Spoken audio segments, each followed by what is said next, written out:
श्री चैतन्य चरितामृत मध्य लीला अध्याय 10 महाप्रभु का जगन्नाथपुरी लौट आना। मैं उन श्री चैतन्य महाप्रभु को मस्तक नवाता हूँ जो कि वर्षा की कमी से पीड़ित भक्तरूपी धान्य के खेतों में जीवनदायिनी जलधारा बरसाते हैं। श्री चैतन्य महाप्रभु से दूर रहना सूखे की भांति है, लेकिन जब महाप्रभु लौटते हैं तो उनकी उपस्थिति अमृत वर्षा के समान होती है जो कि सूखते अनाजों को नष्ट होने से बचाती है।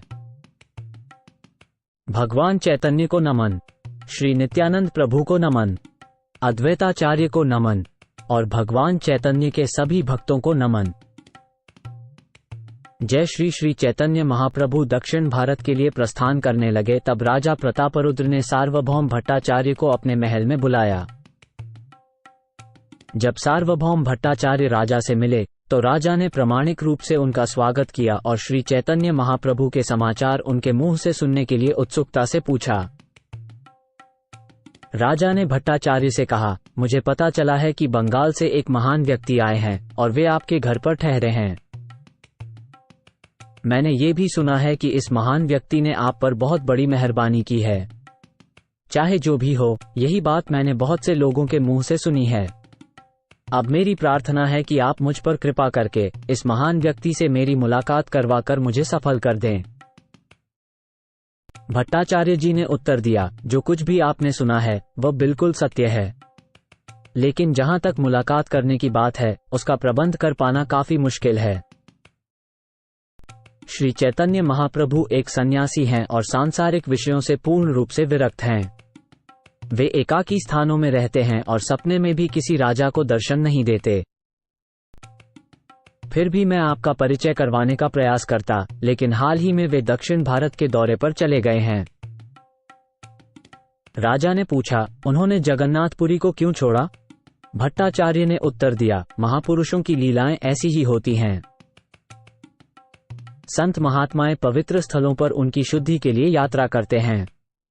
इसीलिए चैतन्य महाप्रभु अनेक तीर्थों में भ्रमण कर रहे हैं और अनगिनत जीवों को मुक्ति प्रदान कर रहे हैं। आप जैसे संत पुरुष स्वयं में तीर्थ स्थान हैं।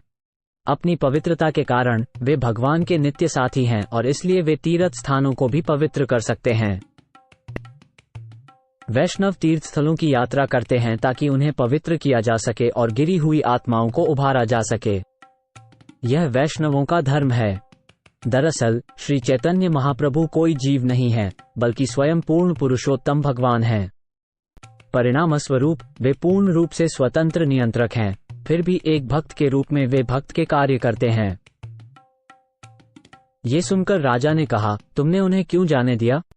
तुमने उनके चरणों में गिरकर उन्हें यहाँ क्यों नहीं रोक लिया?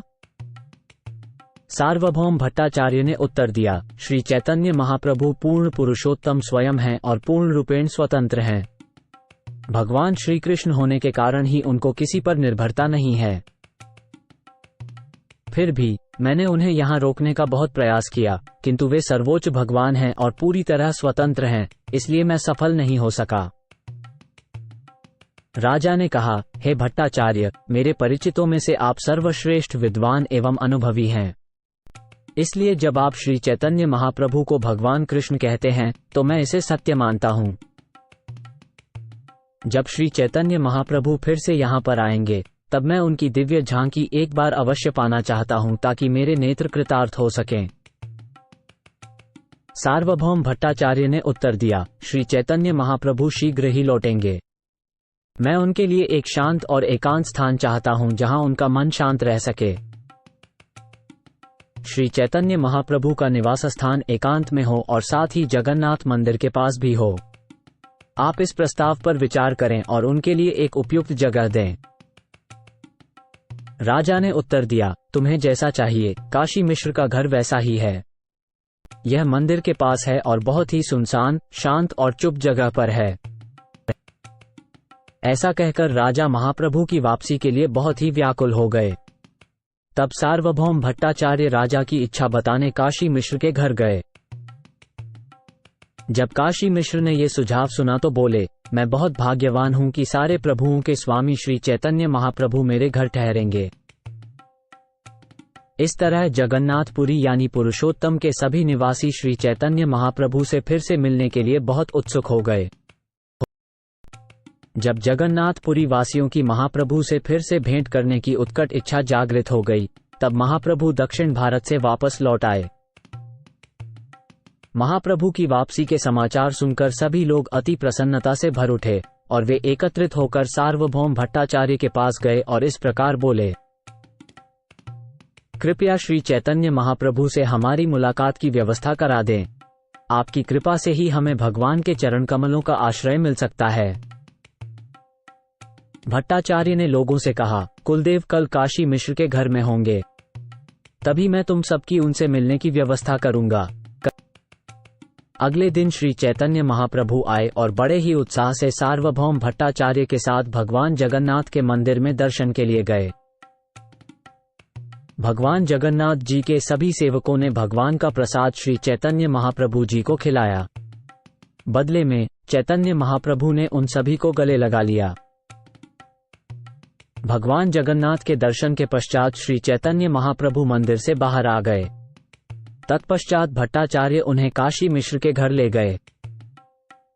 जब श्री चैतन्य महाप्रभु काशी मिश्र के घर पधारे, तब वे तुरंत उनके चरण कमलों पर गिर पड़े और उन्होंने स्वयं को तथा अपनी संपूर्ण संपत्ति को उनकी शरण में समर्पित कर दिया।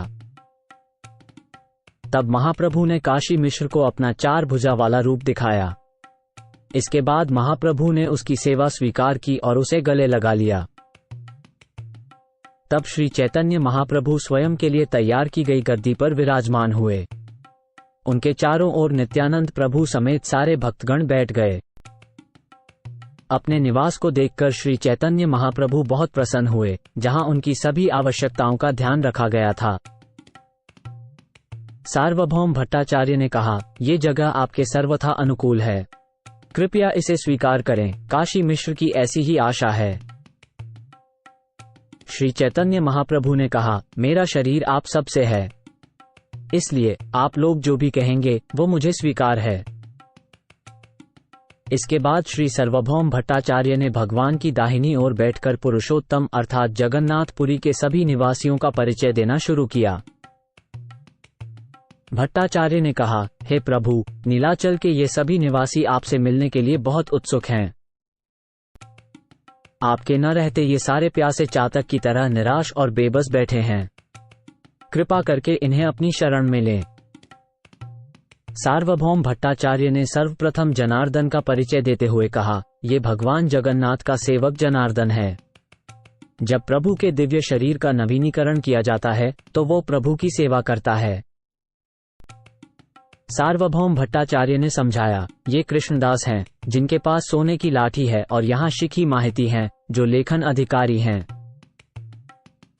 ये प्रद्युम्न मिश्र है, जो सारे वैष्णवों का मुखिया है। ये जगन्नाथ जी का महान सेवक है और इसका नाम दास है। ये शिखी माहिती का भाई मुरारी माहिती है। आपके चरण कमलों के सिवाय उसका अन्य कोई आसरा नहीं है। यहाँ पर चंदनेश्वर, सिंगेश्वर, मुरारी ब्राह्मण और विष्णुदास हैं। ये सभी लगातार आपके चरण कमलों में ध्यान निमग्न रहते हैं। ये परमानंद प्रयाराज हैं, जिन्हें महापात्र के नाम से भी जाना जाता है। उनकी बुद्धि अतुलनीय है। ये सारे निष्ठावान भक्त जगन्नाथपुरी के आभूषणों की तरह सेवा करते हैं। ये सभी लगातार आपके चरणों का ध्यान लगाए रहते हैं। इस परिचय के बाद सभी लोग जमीन पर लाठी की तरह गिर पड़े। श्री चैतन्य महाप्रभु ने अपनी असीम कृपा करके उन सभी को अपने आलिंगन में ले लिया। तब भवानंद राय अपने 4 पुत्रों के संग आए और वे सब श्री चैतन्य महाप्रभु के चरण कमलों पर लौट गए। सार्वभौम भट्टाचार्य ने आगे बताया, ये भवानंद राय हैं, जिनके सबसे बड़े पुत्र श्री रामानंद राय हैं। श्री चैतन्य महाप्रभु ने भवानंद राय को गले लगाया और बहुत सम्मान के साथ उनके पुत्र रामानंद राय के बारे में बात की। श्री चैतन्य महाप्रभु ने भवानंद राय का सम्मान करते हुए कहा, जिस व्यक्ति को रामानंद राय जैसा पुत्र रत्न प्राप्त है, उसकी महिमा का वर्णन इस नश्वर दुनिया में नहीं किया जा सकता। आप खुद महाराज पांडु हैं और आपकी पत्नी खुद कुंती देवी हैं। आपके सभी अत्यंत बुद्धिमान पुत्र 5 पांडवों का प्रतिनिधित्व करते हैं। श्री चैतन्य महाप्रभु द्वारा की गई प्रशंसा सुनकर भवानंद राय ने कहा, मैं चतुर्थ वर्ण शूद्र से हूँ और सांसारिक कार्यों में लगा रहता हूँ। मैं अत्यंत पापी हूँ, फिर भी आपने मुझे छुआ। ये इस बात का प्रमाण है कि आप पूर्ण पुरुषोत्तम भगवान हैं। श्री चैतन्य महाप्रभु की कृपा की प्रशंसा करते हुए भवानंद राय ने ये भी कहा, मैं अपने घर, धन, नौकर और 5 पुत्र समेत आपके चरणों में समर्पित हो रहा हूँ। यह वाणीनाथ नामक मेरा पुत्र आपके चरण कमलों में विराजमान होकर आपके आदेशों का तत्काल पालन करेगा और आपकी निरंतर सेवा करता रहेगा। हे प्रिय प्रभु, कृपया मुझे अपना नातेदार मानिए। जब चाहें तब जो चाहें उसके लिए हुक्म करने में जरा भी संकोच न करें। श्री चैतन्य महाप्रभु ने भवानंद राय की बात मान लेते हुए कहा, मैं बिना संकोच के स्वीकार करता हूँ, क्योंकि तुम मेरे पराये नहीं हो। कई जन्मों से तुम अपने परिवार के साथ मेरे सेवक रहे हो। 5-7 दिनों के भीतर ही श्री रामानंद राय आने वाले हैं। जैसे ही वे यहाँ आएंगे, हमारी सभी इच्छाएं पूरी हो जाएंगी। उनके साथ मेरा संग होने से मुझे बहुत आनंद मिलता है। ऐसा कहकर श्री चैतन्य महाप्रभु ने भवानंद को गले लगाया। फिर उन्होंने अपने पुत्रों के सिरों पर अपने कमल पैर रखे। श्री चैतन्य महाप्रभु ने भवानंद राय को उनके घर वापस भेज दिया और अपनी निजी सेवा के लिए केवल वाणीनाथ पटनायक को अपने पास रख लिया।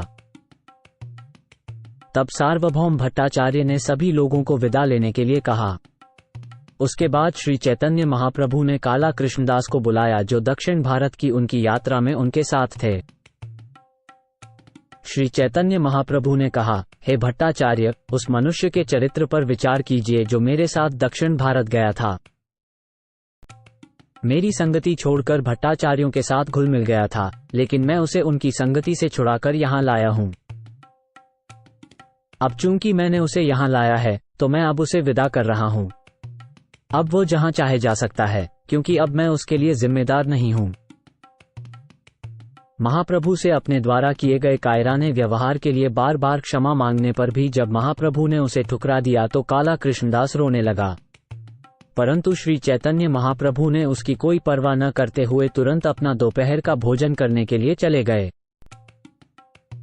इसके बाद नित्यानंद प्रभु, जगदानंद, मुकुंद और दामोदर आदि अन्य भक्त लोग एक योजना पर विचार विमर्श करने लगे।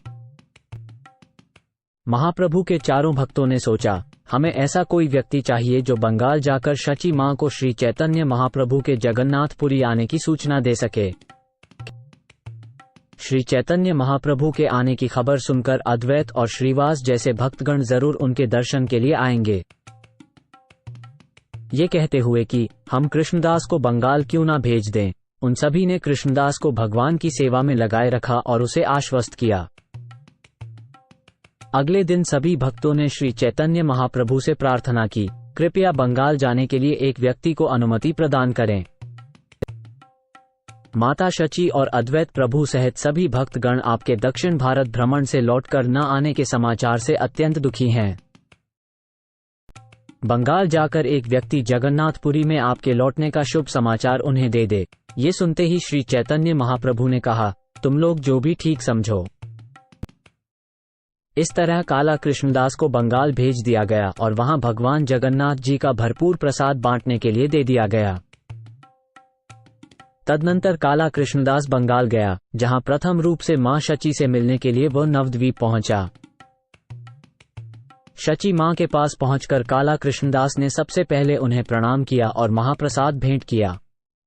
उसके बाद उन्होंने उन्हें खुशखबरी सुनाई कि श्री चैतन्य महाप्रभु दक्षिण भारत की यात्रा से वापस आ गए हैं। इस शुभ समाचार को सुनकर नवद्वीप के सभी भक्तों को अत्यंत प्रसन्नता हुई, जिनमें माता शची और श्रीवासा ठाकुर भी शामिल थे। महाप्रभु की पुरी में वापस आने की खबर सुनकर सभी लोग बहुत प्रसन्न हुए। फिर कृष्णदास अद्वैत आचार्य के घर गया। नमस्कार करने के बाद कृष्णदास ने अद्वैत आचार्य को भगवान का प्रसाद दिया। फिर उन्होंने गौरांग महाप्रभु के समाचार विस्तार से उनसे कहे। जब अद्वैत आचार्य गोस्वामी को श्री चैतन्य महाप्रभु के वापस आने की खबर मिली तो वे बहुत खुश हुए। प्रेम के महान उल्लास में वे तेज आवाज निकालकर नाचने लगे और बहुत देर तक उन्होंने श्री चैतन्य महाप्रभु के नाम का जाप किया। यह मंगलमयी खबर पाकर हरिदास ठाकुर बहुत प्रसन्न हुए। इसी प्रकार वासुदेव दत्त, मुरारी गुप्त और शिवानंद सेन भी खुश हुए। इस शुभ समाचार से आचार्य रत्न, वक्रेश्वर पंडित, आचार्य निधि और गदाधर पंडित ने हर्ष व्यक्त किया। श्रीराम पंडित, दामोदर पंडित, श्रीमान पंडित, विजय और श्रीधर भी ये समाचार सुनकर अति प्रसन्न हुए। राघव पंडित, नंदन आचार्य और अन्य सभी भक्त प्रसन्न हो गए। कितने भक्तों का नामूना मैं लिख सकता हूं? सभी अत्यंत प्रसन्न थे और वे सभी मिलकर अद्वैत आचार्य के घर आ गए थे। सभी भक्तों ने अद्वैत आचार्य के चरणों में भक्तिभावांजलि अर्पित की और बदले में अद्वैत आचार्य ने उन सभी को गले लगाया। तब अद्वैत आचार्य ने 2-3 दिनों तक चलने वाले एक उत्सव का आयोजन किया, जिसके बाद सभी ने दृढ़ निश्चय किया कि वे जगन्नाथपुरी जाएंगे। सारे भक्त नवद्वीप में इकट्ठा हुए और शची माता से आज्ञा लेकर नीलाद्रि अर्थात जगन्नाथपुरी की ओर चल पड़े। कुलीन गांव के निवासी सत्यराज, रामानंद और वहां के सभी अन्य भक्त आकर अद्वैत आचार्य से मिल गए। खंड नाम के स्थान से मुकुंद, नरहरि, रघुनंदना और बाकी सब लोग अद्वैत आचार्य के घर पहुंचे ताकि वे उनके साथ जगन्नाथपुरी जा सकें। उसी समय परमानंदपुरी दक्षिण भारत से पधारे। वो गंगा नदी के किनारे किनारे यात्रा करते हुए अंततः नदिया नगरी पहुंच गए। नवद्वीप में परमानंदपुरी ने शची माता के घर में ही अपना रहना और भोजन करना निश्चित किया। शची माता उन्हें हर वस्तु बड़े ही आदर भाव से देती थी। जब परमानंदपुरी शची माता के घर में रह रहे थे तो उन्होंने श्री चैतन्य महाप्रभु के जगन्नाथपुरी लौटने का समाचार सुना। इसलिए उन्होंने जल्द से जल्द वहां जाने का फैसला किया। श्री चैतन्य महाप्रभु के एक भक्त थे जिनका नाम द्विज कमलाकांत था। उन्हें परमानंदपुरी अपने साथ जगन्नाथपुरी ले गए। परमानंदपुरी जी श्री चैतन्य महाप्रभु के स्थान पर शीघ्र ही पहुंच गए। महाप्रभु उन्हें देखकर आनंद से भर उठे। प्रेम के अत्यधिक उत्साह में प्रभु ने परमानंदपुरी के चरण कमलों की पूजा की और बदले में परमानंदपुरी ने भी प्रेम में आकर प्रभु को आलिंगन किया। श्री चैतन्य महाप्रभु ने कहा, कृपया मेरे साथ रुकें और जगन्नाथपुरी की शरण लेकर मुझे दया दिखाएं। परमानंदपुरी बोले, मैं भी तुम्हारे साथ रहना चाहता हूं, इसलिए मैं बंगाल के गौड़देश से जगन्नाथपुरी आया हूं। नवद्वीप में मां शची और सभी भक्त दक्षिण भारत से आपकी वापसी की खबर सुनकर बहुत खुश हुए। वे सभी आपके दर्शन के लिए यहाँ आ रहे हैं, लेकिन मैंने जब देखा कि वे विलंब कर रहे हैं तो मैं तुरंत अकेले ही आपके पास चला आया। काशी मिश्र के घर में एकांत कमरा था और श्री चैतन्य महाप्रभु ने उसे परमानंदपुरी को दे दिया। उन्होंने उन्हें एक सेवक भी दिया। अगले दिन स्वरूप दामोदर भी आ पहुंचे। वे श्री चैतन्य महाप्रभु के घनिष्ठ दोस्त थे और दिव्य रसों के सागर थे। जब स्वरूप दामोदर नवद्वीप में श्री चैतन्य महाप्रभु की आश्रय में रह रहे थे तब उनका नाम पुरुषोत्तम आचार्य था। देखकर कि श्री चैतन्य महाप्रभु ने संन्यास ग्रहण किया है, पुरुषोत्तम जी उन्मत्त हो उठे और शीघ्र ही संन्यास लेने के लिए वाराणसी चले गए। संन्यास समाप्ति पर उनके गुरु चैतन्यानंद भारती ने आदेश दिया, वेदांत सूत्र का अध्ययन करो और अन्य लोगों को भी इसका उपदेश दो। स्वरूप दामोदर अति विरक्त और महान विद्वान थे। उन्होंने अपने प्राणों से भी अधिक श्री कृष्ण की शरण ली। वे बिना किसी व्यवधान के श्री कृष्ण की पूजा करने के लिए बहुत ही उत्सुक थे, इसलिए लगभग पागलों जैसे हो गए और उन्होंने संन्यास ग्रहण कर लिया। संन्यास ग्रहण करने के बाद पुरुषोत्तम आचार्य ने नियमों के अनुसार अपनी चोटी और जनेऊ त्याग दिए, लेकिन उन्होंने भगवा वस्त्र नहीं धारण किया। उन्होंने सन्यासी उपाधि भी स्वीकार नहीं की, बल्कि नैष्ठिक ब्रह्मचारी बने रहे। सन्यास गुरु से आज्ञा पाकर स्वरूप दामोदर नीलाचल पहुंचे और वहां उन्होंने प्रभु श्री चैतन्य महाप्रभु की शरण ली। उसके बाद दिन रात भगवान कृष्ण के प्रेम में झूमते हुए उन्होंने प्रभु की दिव्य सेवा में अपने आप को समर्पित कर दिया। स्वरूप दामोदर विद्वत्ता के सर्वश्रेष्ठ थे, परंतु वे किसी के साथ एक शब्द भी नहीं बोलते थे। वे निर्जन स्थान में रहते थे और कोई यह जान नहीं सका कि वे कहाँ थे। श्री स्वरूप दामोदर स्वयं प्रेममयी मूर्ति थे और कृष्ण के साथ रिश्तों की पालौकिक शुद्धता को पूर्णतया जानने वाले थे। वे सीधे तौर पर श्री चैतन्य महाप्रभु के द्वितीय विस्तार के रूप में थे। यदि कोई पुस्तक लिखता, श्लोक एवं गीत बनाता और उन्हें श्री चैतन्य महाप्रभु के सम्मुख गाना चाहता, तो सबसे पहले स्वरूप दामोदर उनका मूल्यांकन करते और पूर्णतः संतुष्ट होने के बाद उसे महाप्रभु के सामने प्रस्तुत करते। उसके बाद ही श्री चैतन्य महाप्रभु उसे सुनने को राजी होते। श्री चैतन्य महाप्रभु कभी भी भक्ति सिद्धांतों के विरोध में किताबें या श्लोक नहीं सुनना चाहते थे। वे रसाभास यानी दिव्य रसों के अतिक्रमण को भी सुनना पसंद नहीं करते थे। स्वरूप दामोदर गोस्वामी सारे साहित्य का परीक्षण ये जानने के लिए करते थे कि उनके निष्कर्ष सही हैं या नहीं। तभी वे उसे श्री चैतन्य महाप्रभु को सुनाए जाने की अनुमति देते थे। श्री स्वरूप दामोदर विद्यापति और चंडीदास के गीत तथा जयदेव गोस्वामी रचित श्री गीत गोविंद का पठन करते थे। वे इन गीतों को गाकर श्री चैतन्य महाप्रभु को अत्यंत आनंदित किया करते थे। स्वरूप दामोदर संगीत में गंधर्वों के समान निपुण थे और शास्त्रों की चर्चा में वे स्वर्ग के देवताओं के पुरोहित बृहस्पति के समान थे। इसलिए यह निष्कर्ष निकलता है कि स्वरूप दामोदर जैसा कोई और महापुरुष नहीं था। श्री स्वरूप दामोदर जी अद्वैत आचार्य और नित्यानंद प्रभु जी को परम प्रिय थे और वो श्रीवास ठाकुर जी आदि सभी भक्तों के जीवन संगी थे। जब स्वरूप दामोदर जगन्नाथपुरी आए, वे श्री चैतन्य महाप्रभु के चरण कमलों पर गिर पड़े और उन्हें नमन करते हुए एक श्लोक सुनाया। हे कृपा के अथाह सागर श्री चैतन्य महाप्रभु, आपकी शुभ कृपा जागृत हो, जो हर प्रकार के भौतिक दुखों को सहज ही दूर कर देती है और हर चीज में शुद्धता और आनंद भर देती है। आपकी कृपा संसार के सुखों से ऊपर उठाकर दिव्य आनंद का अनुभव कराती है। आपकी शुभ कृपा से विभिन्न ग्रंथों के मतभेद समाप्त हो जाते हैं और हृदय में दिव्य प्रेम का रस भर जाता है। आनंद से परिपूर्ण आपकी कृपा से भक्ति भाव पैदा होता है और ईश्वर के साथ प्रेम और समर्पण का बंधन मजबूत होता है। आपकी अहेतुकी कृपा मेरे हृदय में दिव्य आनंद जागृत करे।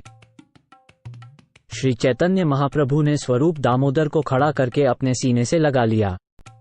वे दोनों प्रेम के वश होकर बेहोश हो गए। जब दोनों ने धैर्य धारण किया तो श्री चैतन्य महाप्रभु बोलने लगे। श्री चैतन्य महाप्रभु ने कहा, मैंने सपने में देखा था कि तुम आ रहे हो, इसलिए यह अत्यंत शुभ है। मैं तो एक अंधे व्यक्ति के समान था, लेकिन तुम्हारे आने से मुझे फिर से नजर मिल गई है। स्वरूप बोले, हे प्रभु, मेरी गलती के लिए मुझे माफ कीजिए।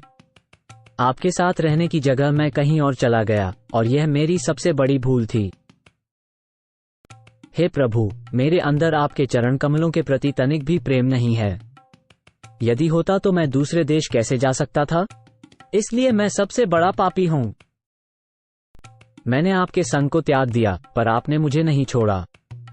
आपने अपनी दया की रस्सी से मेरे गले को बांधकर मुझे वापस अपने चरणों में ले आए। तत्पश्चात स्वरूप दामोदर ने नित्यानंद प्रभु के चरण कमलों की वंदना की और नित्यानंद प्रभु ने प्रेम की मस्ती में उनका आलिंगन किया।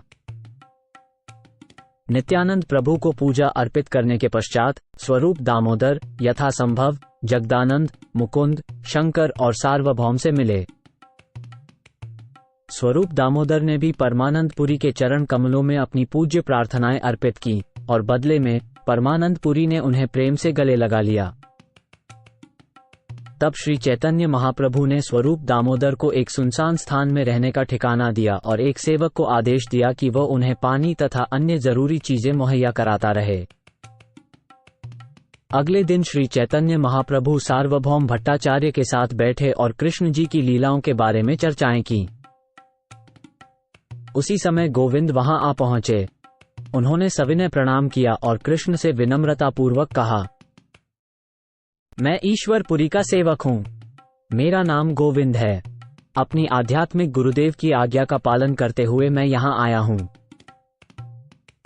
इस नश्वर दुनिया को सर्वोच्च पूर्णता को प्राप्त करने के लिए छोड़ने से ठीक पहले ईश्वरपुरी ने मुझसे कहा कि मुझे श्री चैतन्य महाप्रभु के पास जाना चाहिए और उनकी सेवा करनी चाहिए। काशीश्वर भी सभी तीर्थों का भ्रमण पूरा करने के बाद यहां आएंगे। परंतु मैं अपने गुरु के आदेशानुसार आपके चरण कमलों में उपस्थित होने के लिए शीघ्रता से चला आया हूँ। श्री चैतन्य महाप्रभु ने जवाब देते हुए कहा, मेरे गुरु ईश्वर पुरी हमेशा मुझ पर पिता की तरह प्यार करते थे, इसलिए उनकी निस्वार्थ दया के कारण उन्होंने आपको यहाँ भेजा है। ये सुनकर सार्वभौम भट्टाचार्य ने श्री चैतन्य महाप्रभु से पूछा, इस प्रकार एक शूद्र को सेवक के रूप में रखने की क्या वजह है? श्री चैतन्य महाप्रभु ने कहा, परमेश्वर और मेरे गुरु ईश्वर पुरी दोनों ही पूर्णतया स्वतंत्र हैं, इसीलिए परमेश्वर और ईश्वर पुरी दोनों की कृपा किसी वैदिक नियम के अधीन नहीं है। भगवान पूर्ण पुरुषोत्तम की कृपा जाति और धर्म के बंधनों में बंधी नहीं है। विदुर एक शूद्र थे, फिर भी कृष्ण ने उनके घर पर भोजन किया। भगवान कृष्ण की कृपा अपने स्नेह के कारण होती है। केवल स्नेह के कारण भगवान कृष्ण स्वतंत्र रूप से कार्य करते हैं। निष्कर्ष में सर्वोच्च व्यक्तित्व के प्रति प्रेमपूर्ण व्यवहार, भय और सम्मान के साथ उससे व्यवहार करने की तुलना में कई मिलियन गुना अधिक खुशी लाता है। भगवान के पवित्र नाम को सुनकर ही भक्त अलौकिक आनंद में डूब जाता है। इतना कहकर श्री चैतन्य महाप्रभु ने गोविंद को अपनी बाहों में भर लिया और गोविंद ने भी बदले में महाप्रभु के चरण कमलों में प्रणाम किया। तब श्री चैतन्य महाप्रभु ने सार्वभौम भट्टाचार्य से आगे कहा, इस पर ध्यान दें। गुरु का सेवक मेरे लिए हमेशा पूजनीय है, इसलिए यह उचित नहीं होगा कि गुरु का सेवक मेरी निजी सेवा करे। फिर भी मेरे गुरुदेव ने यही आदेश दिया है, अब मैं क्या करूं? सार्वभौम भट्टाचार्य ने कहा, गुरु का आदेश बहुत महान होता है और उसकी अवहेलना नहीं की जा सकती। यही धर्म ग्रंथों की आज्ञा है। अपने पिता की आज्ञा पाकर परशुराम ने अपनी मां रेणुका की हत्या कर दी, जैसे वो कोई शत्रु हो। जब भगवान रामचंद्र के छोटे भाई लक्ष्मण ने ये सुना तो वे तुरंत अपने बड़े भाई की सेवा में लग गए और उनके आदेशों का पालन करने लगे। आध्यात्मिक गुरु के आदेश का बिना किसी विचार के पालन किया जाना चाहिए। पिता सरीखे महान व्यक्ति का आदेश बिना किसी विचार के पालन किया जाना चाहिए, क्योंकि ऐसे आदेश में हम दोनों के लिए सौभाग्य निहित होता है। विशेषकर मेरे लिए ये सौभाग्यपूर्ण है। सार्वभौम भट्टाचार्य के इतना कहने पर श्री चैतन्य महाप्रभु ने गोविंद को गले लगाया और उसे अपने शरीर की सेवा में नियुक्त कर लिया। हर कोई गोविंद को श्री चैतन्य महाप्रभु का प्रियतम दास मानकर उसका आदर करता था और गोविंद सभी वैष्णवों की सेवा और उनकी जरूरतों का ध्यान रखता था। गोविंद के साथ बड़ा और छोटा हरिदास, जो कीर्तन करने वाले गायक थे, साथ ही रामाई और नंदाई भी रहते थे। वे सभी श्री चैतन्य महाप्रभु की सेवा करने के लिए गोविंद के साथ रहते थे, इसलिए कोई भी गोविंद के असीम सौभाग्य का आकलन नहीं कर सकता था। अगले दिन मुकुंद दत्त ने श्री चैतन्य महाप्रभु से कहा, ब्रह्मानंद भारती आपके दर्शन करने आए हैं। तब मुकुंद दत्त ने महाप्रभु से पूछा, क्या मैं उन्हें यहाँ ले आऊं? तब श्री चैतन्य महाप्रभु ने कहा, ब्रह्मानंद भारती मेरे गुरुतुल्य हैं। अच्छा यही होगा कि मैं उनके पास जाऊं। वे ये सब कहकर श्री चैतन्य महाप्रभु और उनके भक्तगण ब्रह्मानंद भारती के सम्मुख उपस्थित हुए। जब श्री चैतन्य महाप्रभु और उनके भक्त उनके पास पहुंचे तो उन्होंने देखा कि वे हिरण की खाल पहने हुए थे। ये देखकर श्री चैतन्य महाप्रभु बहुत दुखी हुए। ब्रह्मानंद भारती को मृगचर्म ओढ़े देखकर चैतन्य महाप्रभु ने ऐसा व्यवहार किया मानो वे उन्हें देख ही नहीं रहे हैं। इसके बजाय उन्होंने मुकुंद दत्त से कहा, मेरे गुरु ब्रह्मानंद भारती कहाँ हैं? मुकुंद दत्त ने उत्तर दिया, ये ब्रह्मानंद भारती आपके समक्ष हैं। महाप्रभु ने उत्तर दिया, तुम भ्रम में हो, ये ब्रह्मानंद भारती नहीं है। तुम किसी दूसरे व्यक्ति की बात कर रहे हो, क्योंकि यह निश्चित रूप से ब्रह्मानंद भारती नहीं है। तुम्हें कोई ज्ञान नहीं है। भला ब्रह्मानंद भारती क्यों हिरण की खाल पहनने लगे? जब ब्रह्मानंद भारती ने ये सुना तो उन्होंने सोचा, श्री चैतन्य महाप्रभु को मेरी हिरण की खाल अच्छी नहीं लग रही। अपनी गलती स्वीकार करते हुए ब्रह्मानंद भारती ने सोचा, उनकी बात सही थी।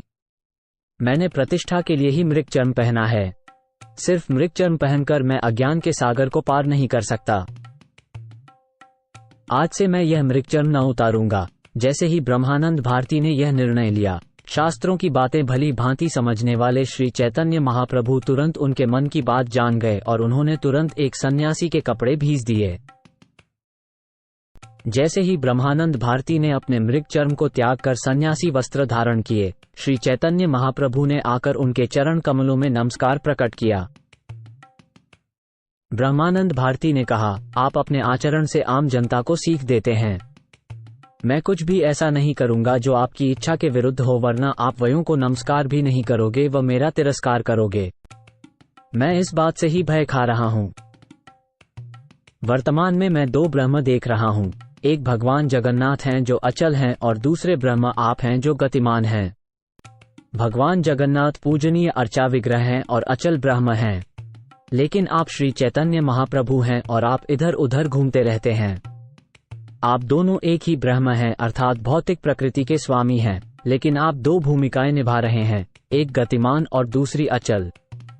इस प्रकार दो ब्रह्म अब जगन्नाथपुरी में निवास कर रहे हैं। दोनों ब्राह्मणों में से एक गौरवर्णी है और दूसरा ब्राह्मण भगवान जगन्नाथ कृष्ण वर्ण का है। फिर भी दोनों ही सारे विश्व का उद्धार कर रहे हैं। श्री चैतन्य महाप्रभु ने उत्तर दिया, वास्तव में सच्ची बात तो यह है कि आपकी उपस्थिति के कारण जगन्नाथपुरी में अब दो ब्राह्मण हैं। ब्रह्मानंद और गौरेरी दो ही चलनसार हैं, जबकि काले रंग वाले जगन्नाथ अडिग और निश्चल हैं। ब्रह्मानंद भारती ने कहा, प्रिय सार्वभौम भट्टाचार्य, मैं तुमसे प्रार्थना करता हूं कि तुम मेरे और श्री चैतन्य महाप्रभु के बीच इस तार्किक वाद विवाद में मध्यस्थ बनो। ब्रह्मानंद भारती ने आगे कहा, जीव सीमित है जबकि परम ब्रह्म सर्वव्यापी है। यही शास्त्रों का निर्णय है। श्री चैतन्य महाप्रभु ने मेरा मृगचर्म दूर करके मुझे पवित्र बना दिया है। यह इस बात का प्रमाण है कि वे सर्वव्यापी और सर्वशक्तिमान हैं और मैं उनका आज्ञाकारी हूं। उनकी देह का रंग सुनहरा है और उनका पूरा शरीर पिघले हुए सोने जैसा है। उनके शरीर के प्रत्येक अंग का निर्माण बेहद खूबसूरती से किया गया है और उस पर चंदन का लेप किया गया है।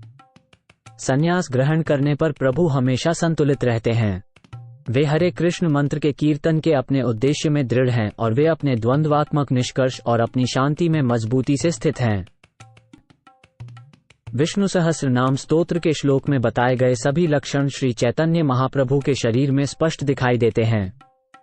उनके भुजाओं पर चंदन की लकड़ी का लेप और श्री जगन्नाथ देवता से प्राप्त धागा सुशोभित है और यह उनके आभूषण हैं। ये सुनकर सार्वभौम भट्टाचार्य ने अपना निर्णय सुनाया, हे ब्रह्मानंद भारती, मैं देखता हूं कि आप विजयी हैं। इस पर श्री चैतन्य महाप्रभु ने तुरंत उत्तर दिया, ब्रह्मानंद भारती ने जो कुछ कहा है उसे मैं स्वीकार करता हूं। मेरे लिए ये बिल्कुल सही है। श्री चैतन्य महाप्रभु ने खुद को शिष्य और ब्रह्मानंद भारती को अपना आध्यात्मिक गुरु मान लिया। फिर उन्होंने कहा, ये शिष्य निश्चित रूप से अपने गुरु से तर्क में हार गया है। ब्रह्मानंद भारती ने तुरंत इन शब्दों का खंडन करते हुए कहा, आपकी हार का कारण यह नहीं है, कोई दूसरा कारण है। अपने भक्तों से पराजय स्वीकार करना तो आपका स्वभाव है ही, पर एक अन्य लीला आपकी भी है, जिसे ध्यानपूर्वक सुनिए। मैंने जन्म से ही निर्गुण ब्रह्म का ध्यान किया है, पर जब से मैंने तुम्हें देखा है, मुझे कृष्ण की पूर्णतः अनुभूति हो गई है। ब्रह्मानंद भारती कहते रहे, जब से मैंने आपको देखा है, तब से मैं अपने मन में भगवान कृष्ण की उपस्थिति महसूस कर रहा हूं और उन्हें अपनी आंखों के सामने देख रहा हूं। अब मैं भगवान कृष्ण के पवित्र नाम का कीर्तन करना चाहता हूं। इसके अलावा मैं अपने हृदय में आपको कृष्ण मानता हूं, इसलिए मैं आपकी सेवा करने के लिए बहुत उत्सुक हूं। बिल्वमंगल ठाकुर ने पूर्ण पुरुषोत्तम भगवान के साक्षात्कार के लिए अपने निर्विशेष ज्ञान को त्याग दिया।